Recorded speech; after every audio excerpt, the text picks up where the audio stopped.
What's up, guys? It's Dave here at GI Tactical Texas in Plano, and this weekend we're going to be at 10-8 Tactical's grand opening up in Oklahoma City. They're an indoor airsoft field that has tons of options, from buildings to barricades to a short bus to airplanes for you to breach and play around. It's going to be a ton of fun. We're going to be out there with a booth and raffling off tons of prizes. But before we head out there, we wanted to show you guys a quick tactical gearhead showing off some of our kit. So without further ado, let's flash back to old me from about 10 minutes ago, and I'll show you what I'll be wearing this weekend. What's up, guys? It's Dave here from GI Tactical Texas, and this is going to be one of the kits I'll be running at 10-8 Tactical's grand opening this weekend. We're anticipating it being really, really warm, so I wanted to make sure that I had a backup option for just in case it gets way too hot in the building to be running a full combat set and plate carrier. So that's what I have here to show off to you guys. So let's start here from the bottom. First things first, we're going to be starting off with the Ancient Chinese Secret Desert Tiger Stripe combat set. These guys are super comfy and I love them, and Desert Tiger Stripe is easily one of my favorite camouflages. Moving on up to the gear, I've got a Condor MCR4 chest rig. I love this chest rig. I've had it for probably close to a decade now, and it has held up immensely well. There was a time where I was playing every weekend for about 2 years straight and only using this chest rig, and it held up phenomenally. I've got it kitted out with some Condor triple AK pouches to hold tons of MP5 magazines. This is normally what my wife wears when she comes out to play, and she likes it because she can carry like 15, 20 some odd magazines in here when we have it fully loaded out. And it's really simple.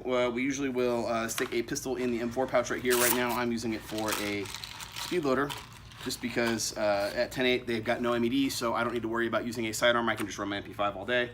We got a basic admin pouch right here that we use to keep extra batteries in. It's a good place to keep patches and things like that. I've worn this at a couple of milsim games before and used it to carry maps. And then here on the side, I've got a small Condor dump pouch that folds up real nice and tiny, but it just hangs off of the belt on the chest rig, which I like because it's a good, convenient place to dump a couple of magazines in a hurry. And then if I ever need more space, I can always supplement it with a battle belt or something and hang a bigger dump pouch off of that if I need to. Thankfully for this game, I don't. Now, the piece de resistance right here is going to be my G&G Top Tech MP5. This guy has had a ton of internal custom work. It's actually easier to point out all of the things on it that are still G&G, which is going to be most of the externals, and that's about it. We've gone through this with the GI Tech department here and totally redone the gun. It's shooting at about 35, 36 rounds per second on full auto with an 11.1. It's accurate to roughly 300 feet. I'm getting just shy of that 300-foot sign of D14 with this guy. Ask Tegan's face how he knows for the hard way. And it shoots phenomenally. But my favorite part, and the reason why I want to run it this weekend, is that nice little flashlight right there. It's got an actual Surefire flashlight right here on the bottom of the handguard. It was one of the things that came with the gun when I traded for it, and it was the reason why I wanted the gun, to be completely honest. I love this style. It reminds me of kind of like an OG Stargate kind of feel, and I really dig that. I've got it hanging off of a Magpul MS1 sling that I need to go through and retie, apparently.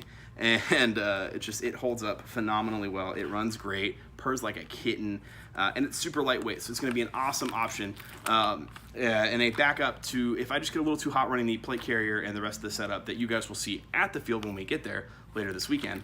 When I'm running the Classic Army X9 for a game, so that'll be really fun. For safety equipment, I'll just be running Valken Zulu goggles with a Bravo mesh mask and a ball cap because it's simple and I like it. That's going to be my kit for 10-8 Tactical's grand opening this weekend. Hopefully we'll see you guys there. We'll have a booth set up. There's going to be a bunch of us from the GI crew out there hanging out. We'll be raffling off guns. We'll see you guys there.